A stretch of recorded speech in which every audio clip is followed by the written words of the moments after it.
Blood hit the floor before the first drink was poured. That is how the night began for Wyatt Earp. Not as a lawman, not as a legend, as a hungry man with a steady hand, an empty place in his chest, and a colt that did not miss.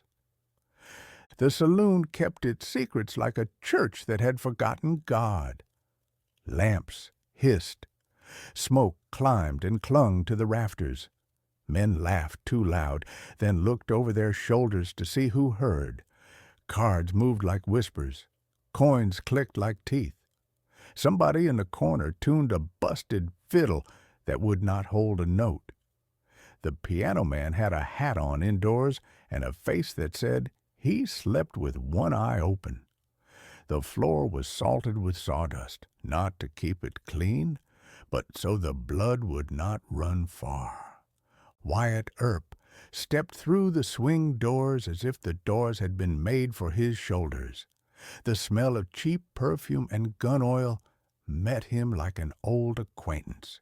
He paused only long enough to let his eyes drink the room. Then he moved to the table that felt most dangerous. He was not hunting trouble. He simply never walked past it. "Seats open," said a man with fat fingers and a nugget ring that had chewed grooves in his skin. Wyatt nodded once and sat. His mustache cast a shadow on a mouth that did not waste words. The dealer's hands were quick and clean, and the deck sounded like rain on a tin roof. Wyatt's fingers rested on the felt as if he were taking a pulse. The first hand cost him coin he did not mind losing. He let it go. Men relax around a loser. The second hand came back twice what he had laid down. The third settled into a rhythm that belonged to him. He did not smile at fortune. He did not frown at risk. He watched. He counted. He waited for the table to show its teeth. Across from him sat a narrow man with rat eyes and a mouth that never closed all the way, as if he feared his own breath would leave him. To Wyatt's left, the nugget ring tapped the wood between every draw. Tap, tap, tap. A nervous metronome, a prayer disguised as impatience. "Where you from, mister?" Rat Eyes asked. "From the road," said Wyatt. "Road's long," the nugget ring man said. "Longer if you walk it alone." "I prefer it quiet," Wyatt said. The dealer slid, burned, turned. The lamp hissed. The piano faltered and found itself again. Two men argued over a woman near the bar, but their voices stayed careful, because everyone with sense could feel the storm gathering at the table. The air had that charge it gets when lightning chooses a tree. "You play lucky," Rat Eyes said. "I play consistent," Wyatt said. "Consistent looks like cheating when a man is losing," Nugget Ring murmured. Wyatt stacked his coins without looking at his hands. He did not need to. He could read the table in the reflection of the whiskey bottle standing like a brown lighthouse at his elbow. He could hear the catch in Rat Eye's breath when a good card landed and a wet swallow when a bad one fell. He could tell the nugget ring man was thinking about his wife by the way his left foot lifted and fell, the heel searching for the rhythm of a memory to calm him. Another hand, another pile, another quiet. This is how jealousy grows. It starts like a splinter and ends like rot. "Show your cuffs," Rat Eyes said. "Let's see what you got up those sleeves." Wyatt lifted both hands from the felt, palms open, sleeves plain. The table saw the steadiness, and steadiness frightened them more than tricks would have. "Luck comes and luck goes," Wyatt said. "Tonight it sits with me." Rat-Eye's tongue touched a cracked lip. "Luck does not sit," he said. "Luck is dragged." The dealer cleared his throat. The room leaned closer, without moving. Nugget Ring's tap stopped. Somewhere far away, a dog barked like it had heard its name in a dream. "Call it," Wyatt said. Cards turned, a river of red and black. Rat-Eye's hand died on the table. Nugget Ring's hand died slower, as if it wanted just one more breath. Wyatt laid down what had been waiting for this exact moment.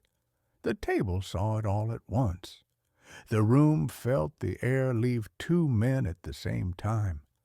Then came the first accusation, the one men keep in the back of the throat for when they need an excuse. "Cheat," Rat-Eye said, soft, almost tender, as if the word were a kiss that meant death. Wyatt did not look at the gun that was not yet drawn. He looked at Rat-Eye's shoulders. He looked at the way Nugget Ring's elbow shifted before his mind had caught up. He watched the choice happen before the hands made it. "You sure you want to finish that word?" Wyatt asked. They did not. But men like that do not choose. Fear chooses for them. Rage chooses. Shame chooses. Both hands went for iron at once, and the only sound louder than the scraping of chairs was the silence that comes right before gunfire. Wyatt Earp's Colt bucked twice. Thunder in a room with low ceilings. Rat-Eyes folded like a letter that had already been read.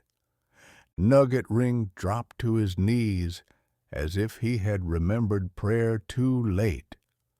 Sawdust drank. Cards settled. The piano stopped, because the piano man had finally learned something about timing. Wyatt did not rush. He holstered. He gathered coin, careful, slow, as if he were counting wishes. He nodded to the dealer, who had gone pale, and to the barkeep, who had not moved his hands from the glass he had been polishing for 5 minutes straight. Then he saw her.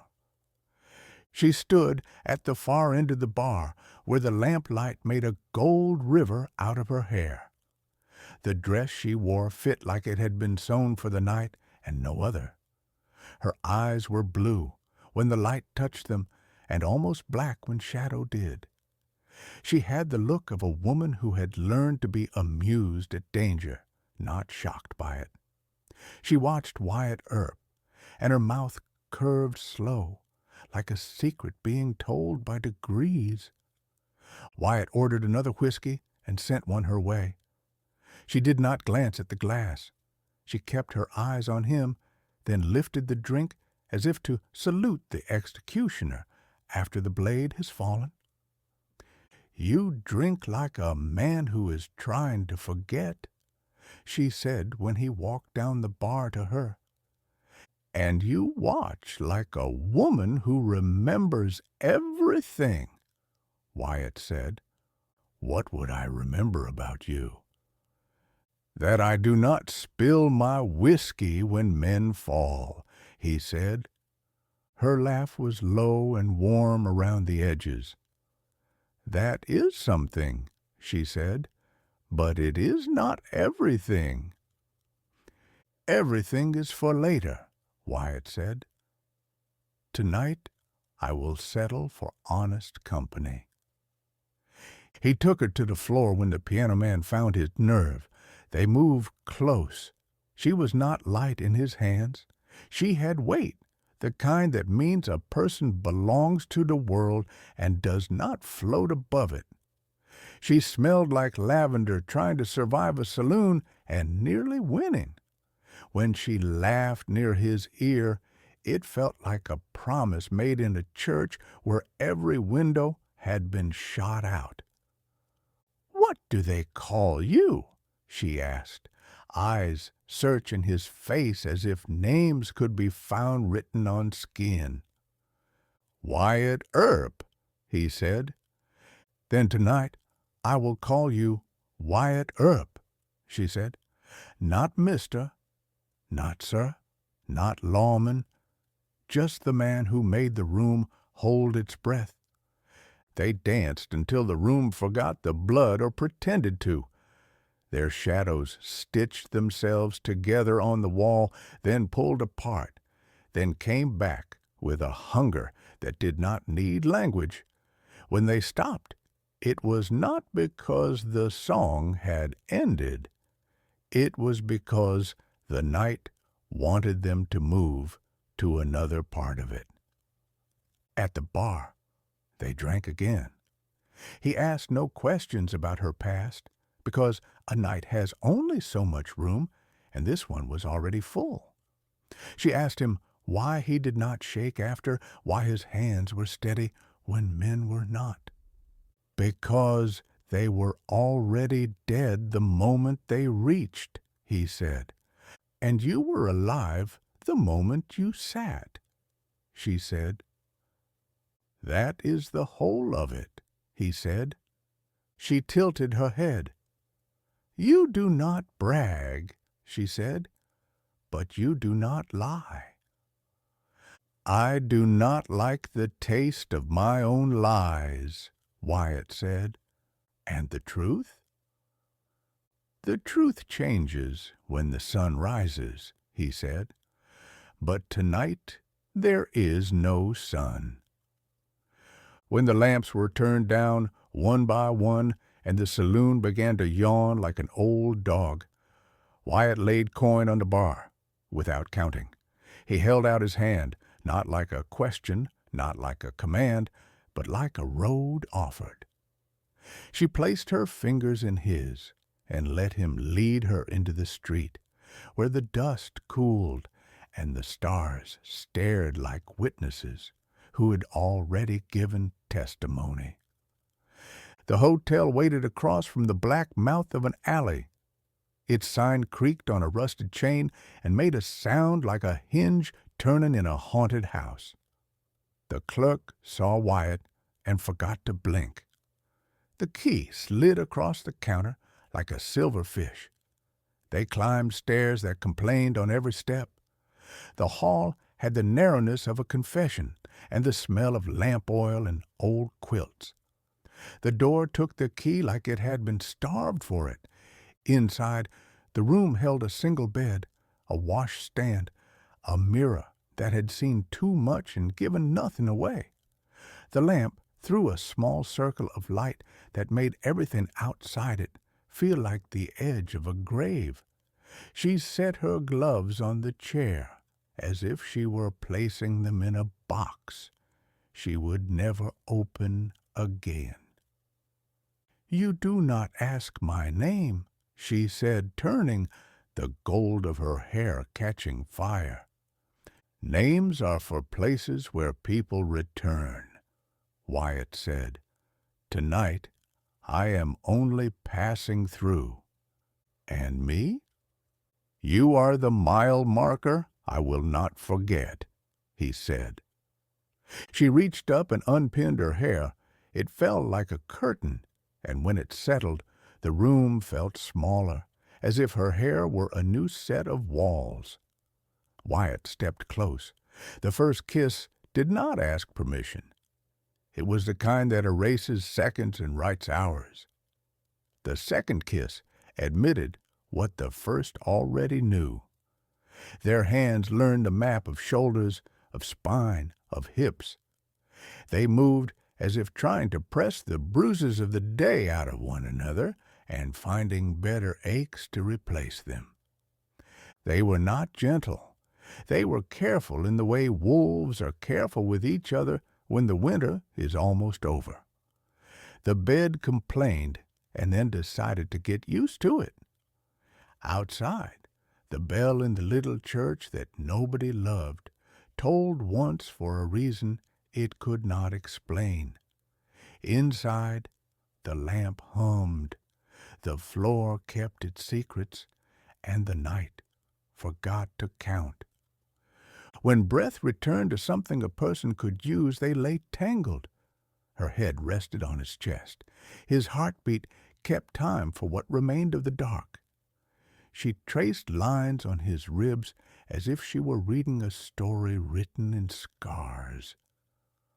"What do you carry that is heavier than that gun?" she asked. "Names," he said, "my own, other men's. Some that belong to the living, some that belong to the dead." "Do they weigh the same?" "The dead weigh more," he said. "They do not shift to help you shoulder them." She lifted her head. "You talk like a preacher who forgot his sermon but remembers the sin," she said. "I have been in rooms where prayers ran out," he said. "You learn to speak plain in rooms like that?" "You were a boy once," she said. "I was," he said. What did he want? "To never be hungry," Wyatt said. "To never feel cold. To never watch the door and think the next person through it would change everything and know he could do nothing about it." She smiled without joy. "You did not become that boy's wish," she said. "No," he said. "I became the man who keeps the door from swinging too wide and the cold from speaking first." They were quiet. The lamp popped. A moth gave up its own life for a thing it mistook for the moon, and somewhere downstairs a man coughed 3 times and then slept hard. "Tell me about the 2 you killed," she said. "Tell me so my dreams will not invent them." "They were already dead when they chose to reach," Wyatt said. "They died when they mistook anger for skill. They died when they thought a word could stand in front of a bullet." "And you?" "I lived because I have learned that hesitation is a coin you pay with your life," he said. "You speak of killing like a craftsman speaks of his trade," she said. "I speak of it like a weather report," he said. "It happens. I do not celebrate rain. I prepare for it."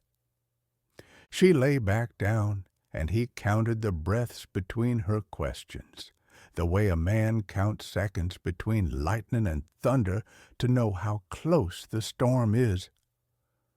"What will you be tomorrow?" she asked. "Hungry," he said. "Alive. Less coins than I have now. More ghosts." "And what will I be?" "Gone," he said gently, "or I will be. Nights like this do not like daylight. They turn into something else when the sun looks at them."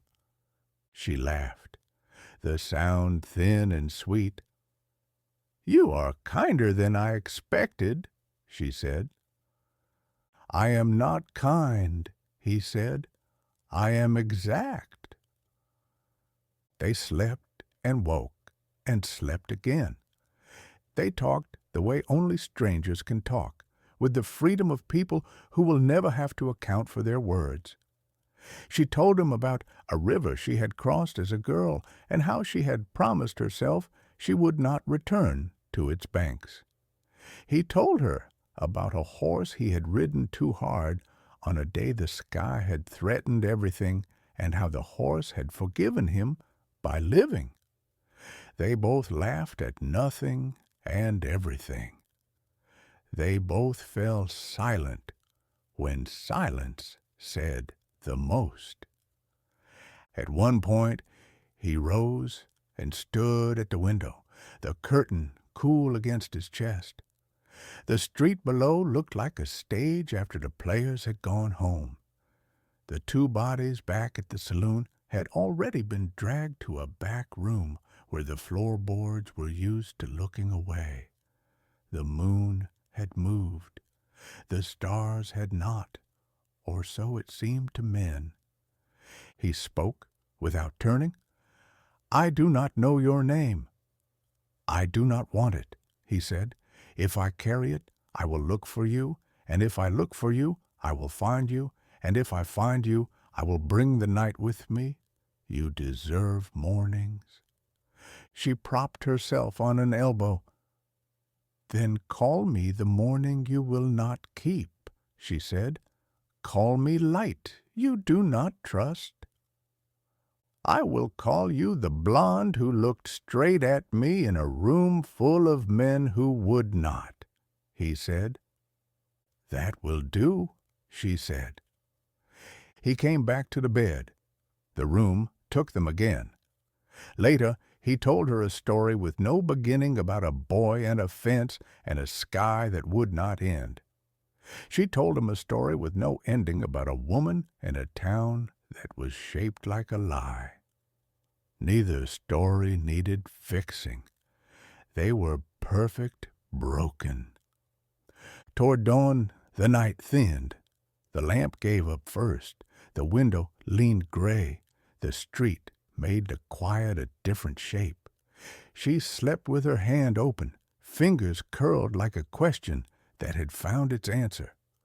Wyatt lay awake and counted the choices that had led to this room and decided they were not mistakes. He felt the ache in his shoulders that comes when a man has held the world off for a few hours and wants to do it again. He left the bed and washed in a basin that had seen more faces than a mirror ever does.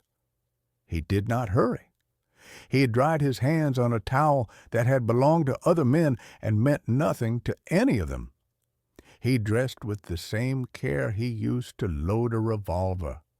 When he was done, he stood and looked at her and let that be the prayer he did not know how to say.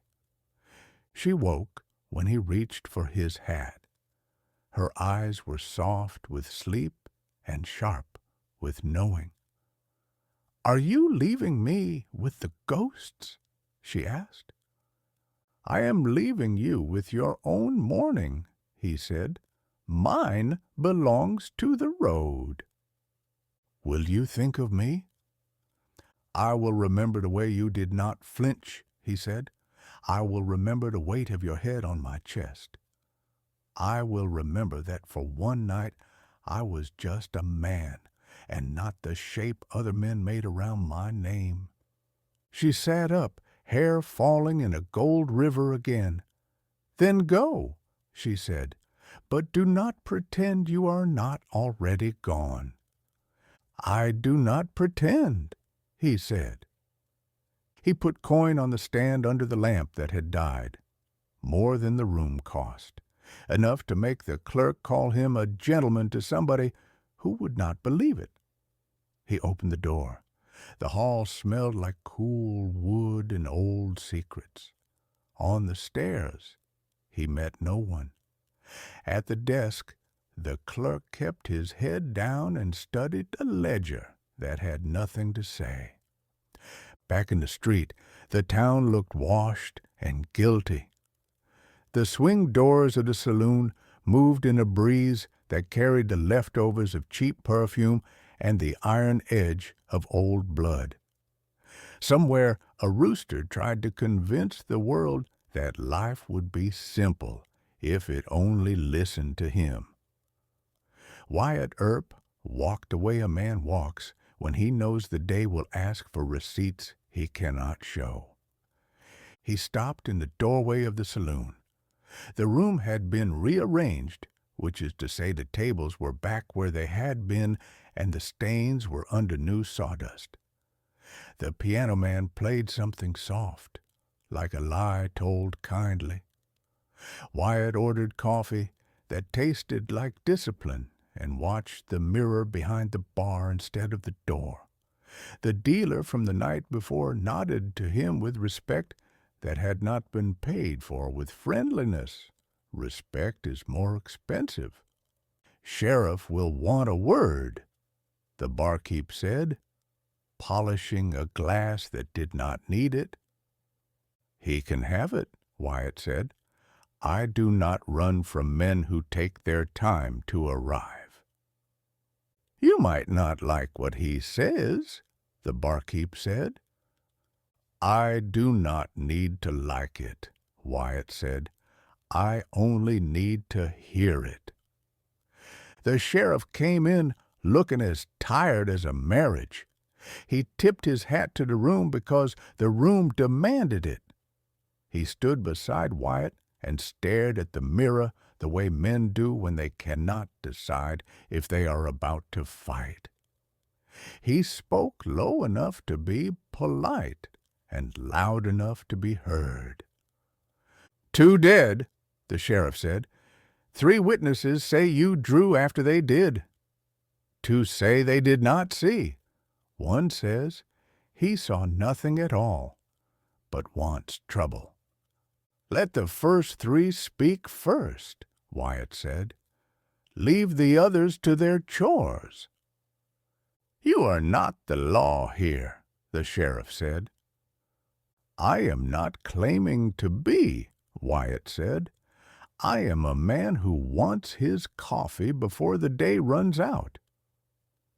They stood like that for a while, 2 men pretending to admire glass. The sheriff sighed like someone who has read a thick book and found the pages empty. "Keep it clean," he said. "If you must kill, do not do it where I drink." "I will keep that kindness in mind," Wyatt said. The sheriff left. The room exhaled. The piano man played something that had a joke in it, and nobody laughed. Wyatt finished his coffee and set the cup down like a period that ends a sentence but admits there might be another page. He stepped back into the street and looked up at the hotel window out of habit, not hope. The curtain did not move. The morning had claimed what the night had written and filed it where it keeps its precious things. He did not wave. He did not tip his hat. He memorized nothing and remembered everything. He walked. His boots wrote a short history in the dust. He thought of the dead, not with sorrow, not with celebration, but with the sort of regard a craftsman affords his broken tools. He thought of the blonde woman with hair like a gold river and eyes that did not look away. He let the memory sit beside him like a passenger who did not ask where the coach was going. This is what the night had been. Cards and coin, accusation and thunder, a woman who refused to be afraid in a room that had taught fear as its only language, a bed that learned their names without needing to keep them, a dawn that pressed its cool hand to his forehead and declared him alive for at least one more day. He was not a legend, not yet. He was not the law. He was a man who did not spill his drink when other men died, a man who danced with a blonde whose laugh tasted like whiskey and promise, a man who set coins on a stand and walked away before the world could decide what that meant.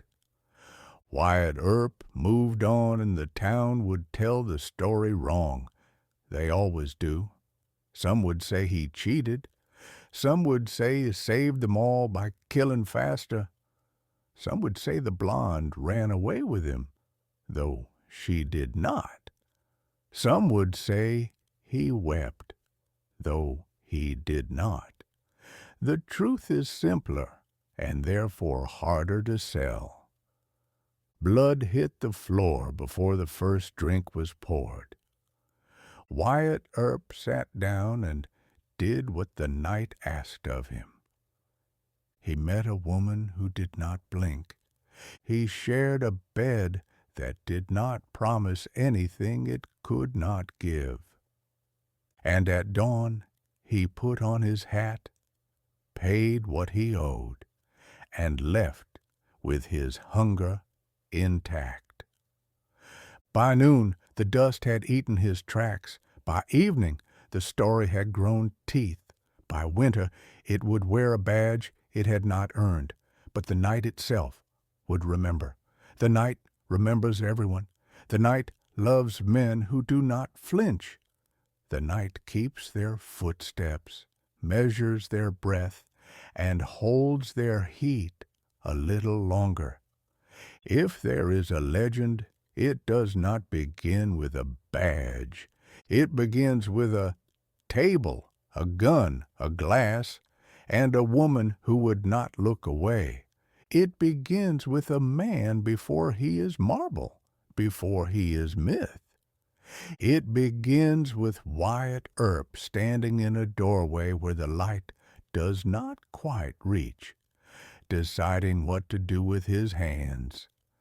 And on that wild night, he chose to use them for cards, for killing, for holding, for leaving. He chose to live exactly as long as the dark allowed. He chose to belong to sin until the sun said, "Stop." That is the truth of it. The rest can argue. The night does not. He walked into the next town with the same calm pulse and the same empty place in his chest. He would fill it with chance, with whiskey, with names. He would add to the list of the dead and the list of the almost. He would keep his hand steady. He would keep his eyes level. He would keep his mouth quiet. He would be the man before the legend until the legend finally caught him. And when it did, the legend would not know about the blonde in the hotel, about the lamp that died before dawn, about the coin left on the stand, about the promise that was never made and somehow kept. Only the night would know that. Only the night keeps those things. Only the night says his name the way she did, without fear. Wyatt Earp, Wyatt Earp, Wyatt Earp. And the road kept going, and the day kept asking, and the man kept answering with the only language he trusted: cards, whiskey, steel, and the quick, fierce mercy of a woman who did not blink. He did not become a legend that morning. He became something harder. He became a man who walked out of a room and left it burning behind him, though no flame was seen. He became a story the town could not finish, a door that would not close, a quiet that lasted after the piano had packed up its broken talk. That is the wild night. That is the hook and the hold. That is the marrow of the man before the myth. And if you listen closely, you can still hear the first line of it, the one that tells you everything you need to know. Blood hit the floor before the first drink was poured.